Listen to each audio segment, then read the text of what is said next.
Ezakaka yo motoko ki kopesa na bolingo véritable. Parce que je charme na ye protejaka nga lokola lichombe na couveuse. Okomisi nga lokola rescapa naufrage Titanique. Kolina na ya diama Gisele Umba Nana lobe yo mon amour. Télé fortifié de mon corps en cas de rechute. Alina kana bondela kailo kola bébé ya moi. Ekila monena pesa kinga ngumi ya suayeteo. Parce que nzoto na ye pete pete lokola na malemba. Kolina na ya diama Gisele Umba Nana troublé mon amour. Bonjour peuple congolais, mbote sikane so bozwami bozolandanga na tongo na midi na pokwa na ça dépend na heure nini bokotala tokomi lelo bozapenda na Diamant Noir TV. Merci na babonné nyo surtout bo s'abonner na se ndenge to s'abonaka et puis bo activer cloche pour na kozwa ba notification. Merci na batunyo surtout au bolinga Gisèle mais toi na likambo ya mboka Congo démocratique au bison stomoni les 23 ezokoma élection ezali to ezate. Sans plus tarder, urgent, Valentin Moubaki à lobby. Tout le message. Bonjour, papa Valentin Moubaki. Bonjour, maman Diamant Noir. Merci, Penza et Sengo Yambo. Le loto bengyo na tongo o tobi ke to déranger yo ozana quand même na ba préoccupation ebelé, mais to bengi poto e ba po ba situation ya mboka eza penda mobulu eza ya kokwe ya tina se, mais to tuna nanu boni santé, boni yo. Santé ezali malamu nzambe aza kosunga pona biso santé eza bien mais santé ya mboka ezali malamu te mboka penza eza kobela makasi.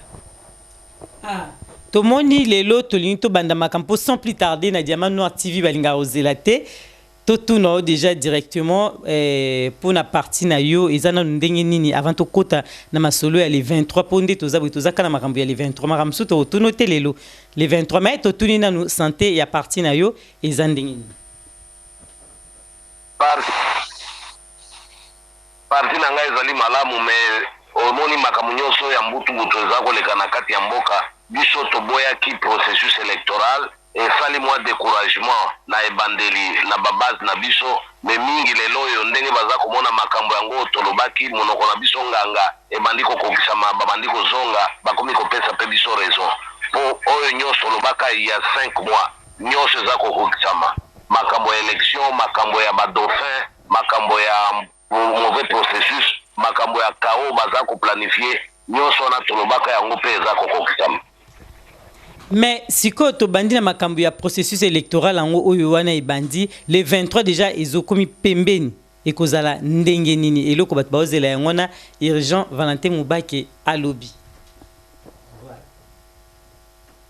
Yango tozali koloba tozali ko répéter na solobaka oyebi ti na élection ebini koloba baimboka bapesi bango occasion po bapona bakonzi na bango ya sika soki oyo akabebisaki elingi koloba boye moto oyo alingi kosalisa élection te ou bien asalisi yango mabe ou bien asali yango lokola ezala makambo asi ya planifié pona kozongisa baoyo bazalaki liboso eputa basalaki mabe moto wana ifo bakanga ye po azali komema pokoso na mboka po yo kondima te moto ya bebiseli yo mboka moto ya bebiseli yo makambo yo kei kuna oponi ete komo na ye kobima par la suite ekopesa mobulu nde yango wana tina ya maponami yango wana soki okamati tina wana okompare yango na processus électoral oyo machine à voter chez électoral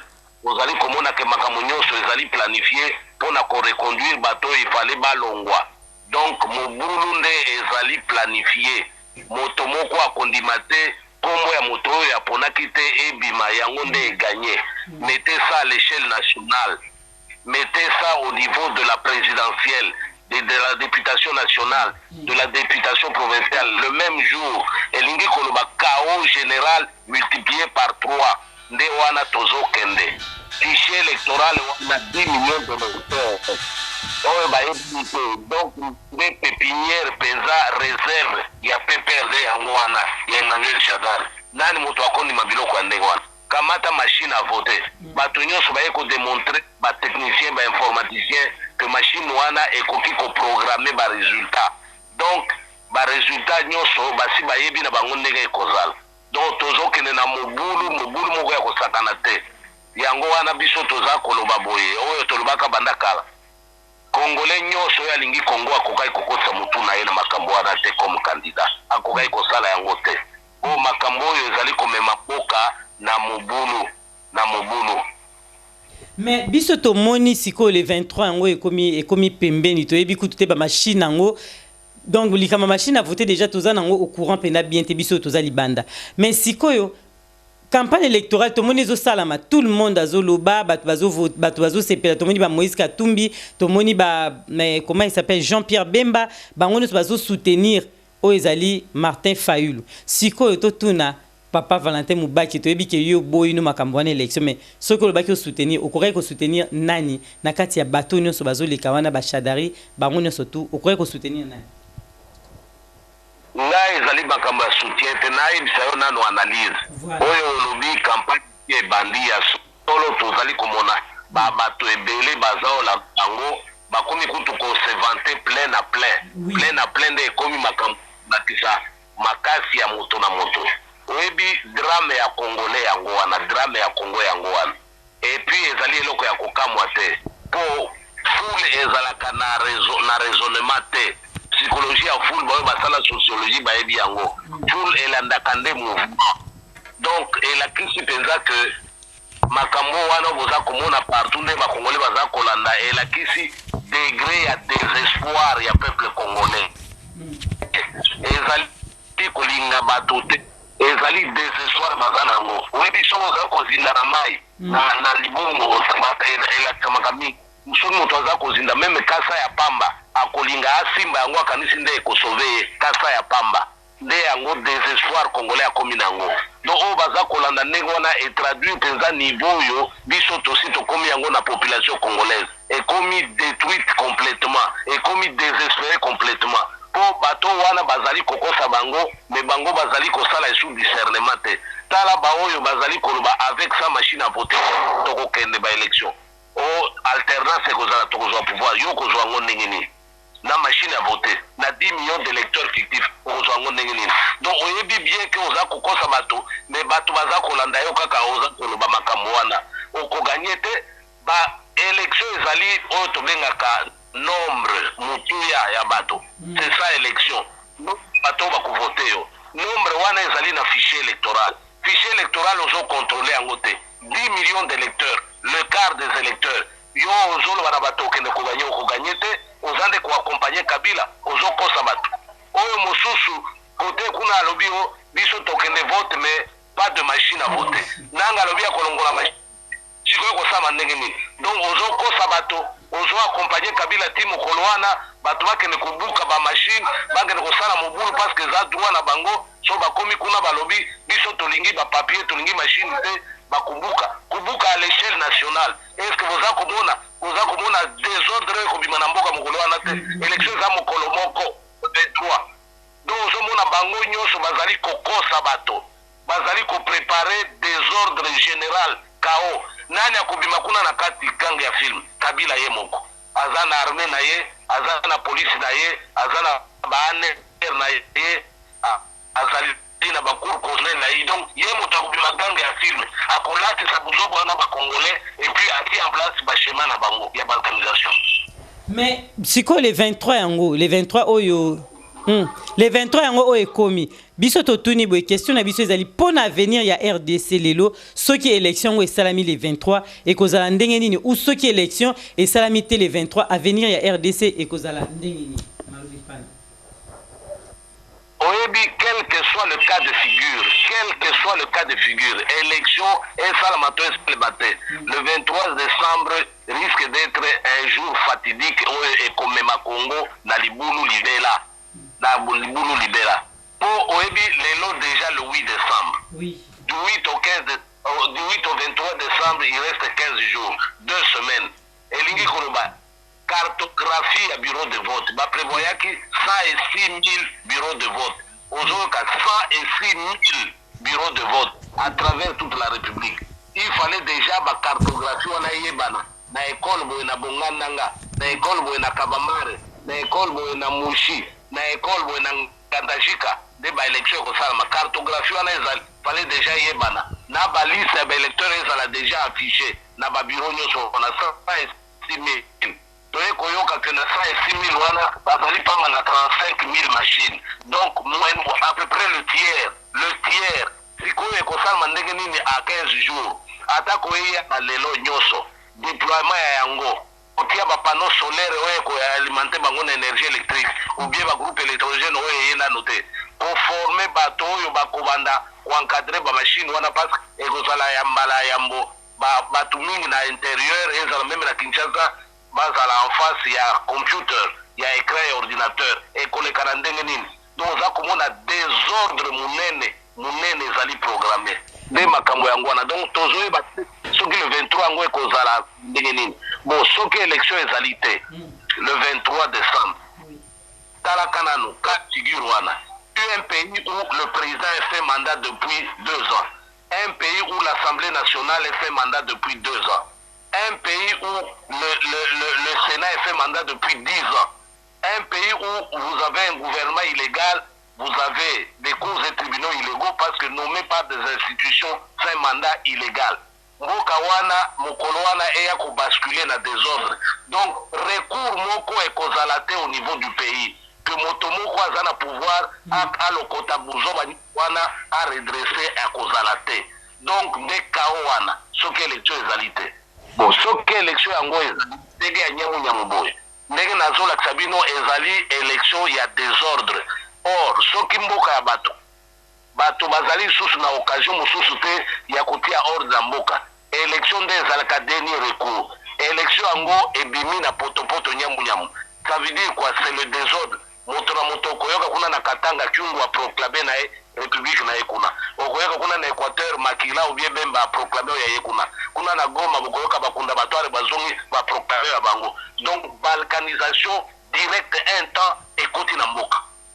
Donc quel que soit le cas de figure tozoke na désordre, yango na lobaki na ba Congolais. Oyo ba opposant baza ba opposant oyo balingi Congo bakotisa mutu na bango na makambo oyo te po biso ba Congolais fallait tozala pembeni na makambo oyo totika Kabila sala parodie na ye théâtre na ye une élection monocolore biso ba Congolais tolinga tosanga na esika na biso toboyi makambo wana pona kokamata moko na biso na baboko mais lelo ekomi passe po bango nyonso bamitie kuna na kati bayebi bien que ezali ba aventure ezali ko risquer mboka ebeba mais bakoti kuna baza ko accompagner Kabila baza ko accompagner po nini o na lwaka mikolo nyonso baza na singa na kingo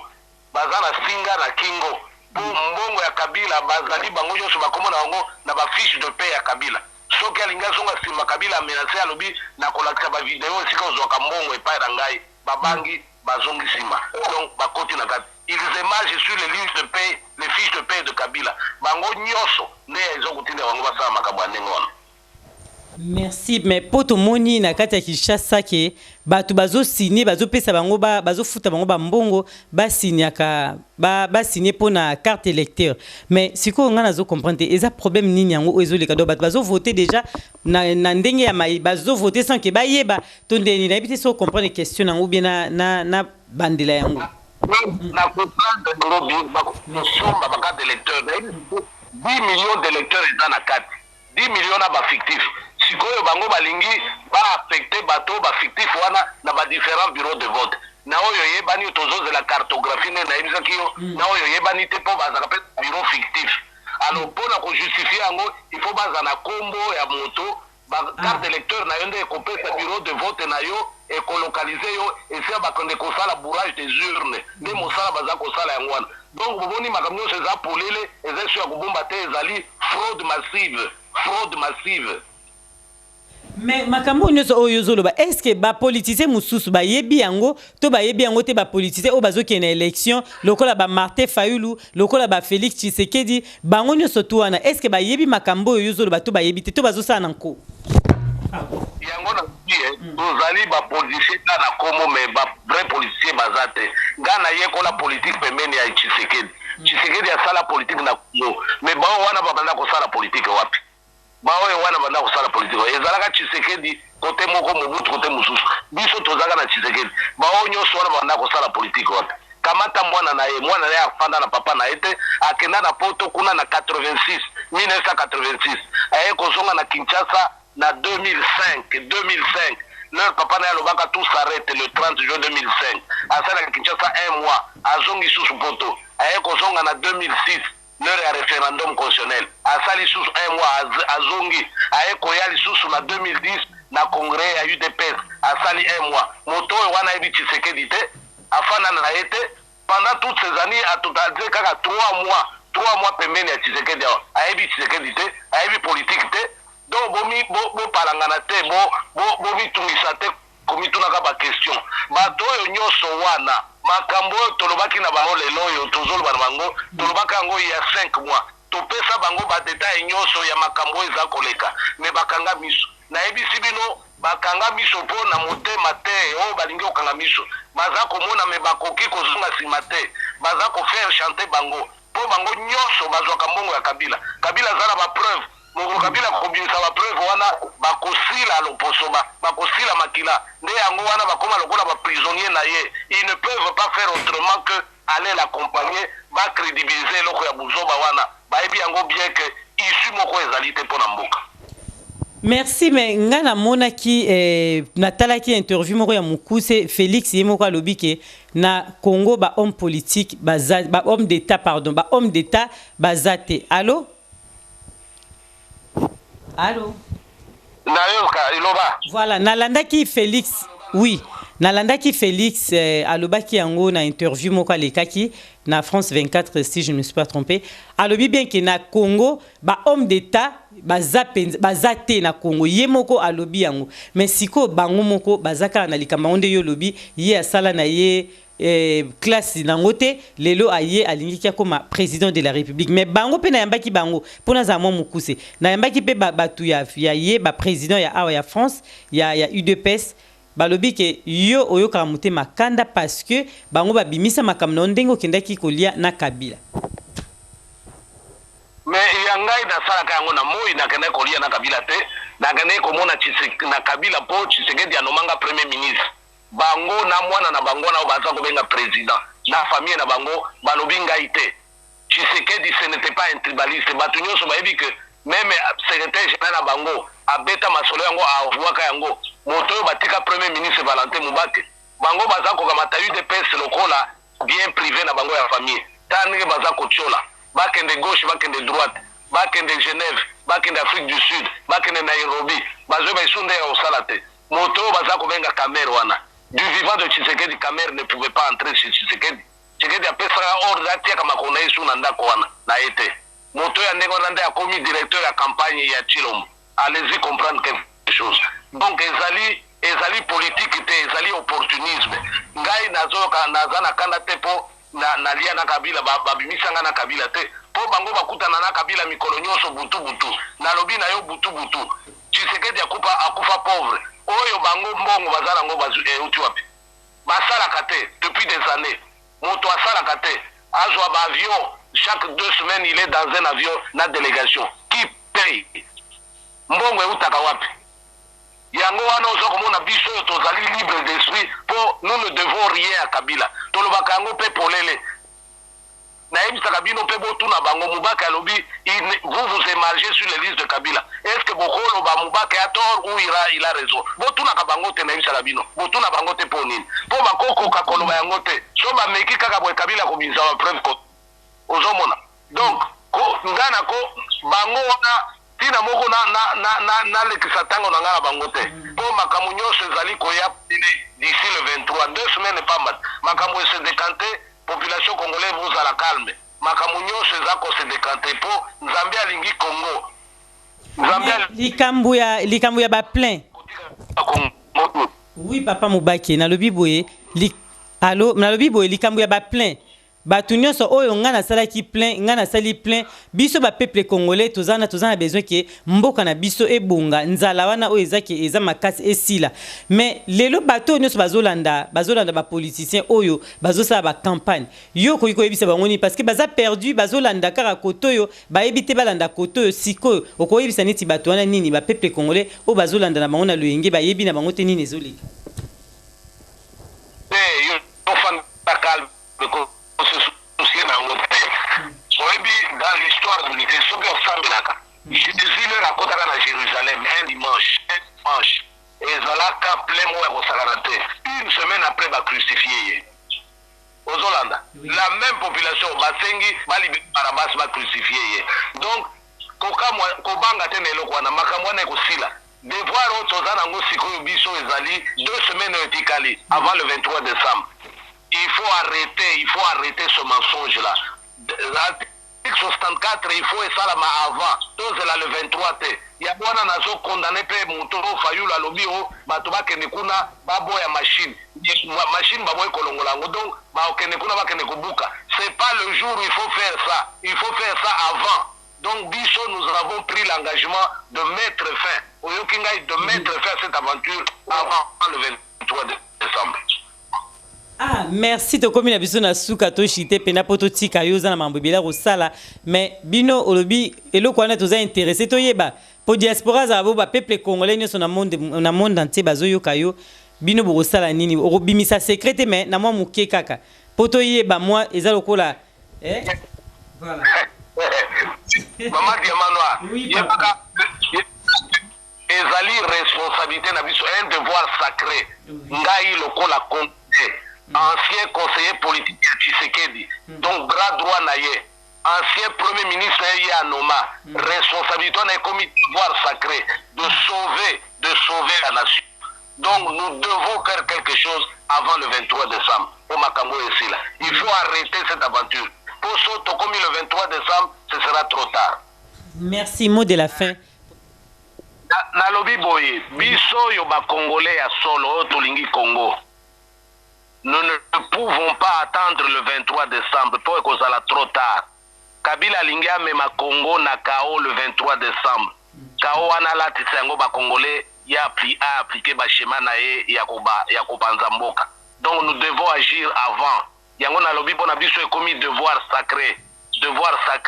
Et nous disons ba Congolais bo fanda calme, enfin calme, bozala liboke moko, bozela ba mot d'ordre na biso. Nous allons mettre fin à cette aventure avant le 23 décembre.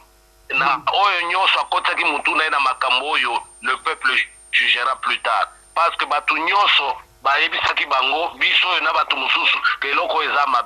mais bango bandimera ki bisote bakoti mtu na ngona kati pona ba intérêt na bango. Yo kolo ba avec sa machine à voter na kokene pona zwa pouvoir okozo ngone nini oyebi ke machine à voter ezali ozo contrôler ngote oyebi ke fichier électoral ya lokuta ezali ozo contrôler ngote élection ezali faire ya nombre ngo eza kuna na kati ozo contrôler ngote okay quand même. Donc oyebi buzobo za kosala pona ko accompagner Kabila pona ko crédibiliser makambo na ya lokuta yo mosusu lobi bato na yo bakende kuna basenga bulletin de vote bas ma machine bulletin de vote et kozala te pour Kabila a imprimer en gote à maintenir machine et kosama ndenge donc kobuka à l'échelle nationale. Vous imaginez ce que ça va donner bato akukufa epa boy bakufi epa boy désordre généralisé oyebi yango pe kozela yango le 23 te ozali comme ma responsabilité munene na balkanisation eza koya na chemin ya Kabila. Donc il faut agir avant. Dès biso to yebisa ki bango boko sa mutu na bino na makambo wana te bobido ba Congolais bobenda nzoto botika Kabila sala parodie na ye moko une élection monocolore et kozana valeur moko nationale et kozana valeur moko te au niveau international bolandi biso te bolingi mbongo ya Kabila bo accompagner pona ko crédibiliser eloko e ko Congo tala position na biso yango wana yango tolobi na bino nyoso diaspora. Nous allons mettre fin à cette aventure-là avant le 23 décembre. Merci. Ya kuya la pesi mbote, ya kuya le bakembisa le bito pesa mbote na ye pa na yo dans ton commissaire. Le bana ya kuya en tout cas merci mingi. Donc kuta na moko mususu. Mais ba émission na yo na ya mboka e continuer. tika te il faut continuer oya bokoko na biso. D'accord, merci beaucoup. PSAP parti no mobima mbote ya Diamant Noir TV okomisa penza. En tout cas to pesi ba mbote mingi toza toujours ensemble. To tiki poto clôturer miss. Merci. Merci Bandeko Balandi. Binomo boyo ki wane zaki Valentin Moubake na parti ya Congo. Corneille Makani Bofanda Bolanda émission Binono Sondingi Bolingaka Diamant Noir TV carte illimitée Papi les rois Bofandi wana na ba combattant so ba résistant peuple congolais surtout et sikano so ozwami tango ozolanda Vanda Olanda Mbuta Mafuta Vanda Penda Olanda émission ya Diamant Noir TV. Restez branchés sur Diamant Noir et à très bientôt. Diamant Gisèle Oumba Gisèle Oumba Nakolina na ya Diamant Gisèle Oumba Nana troublé au mon amour. Merci Gisèle Oumba Diamant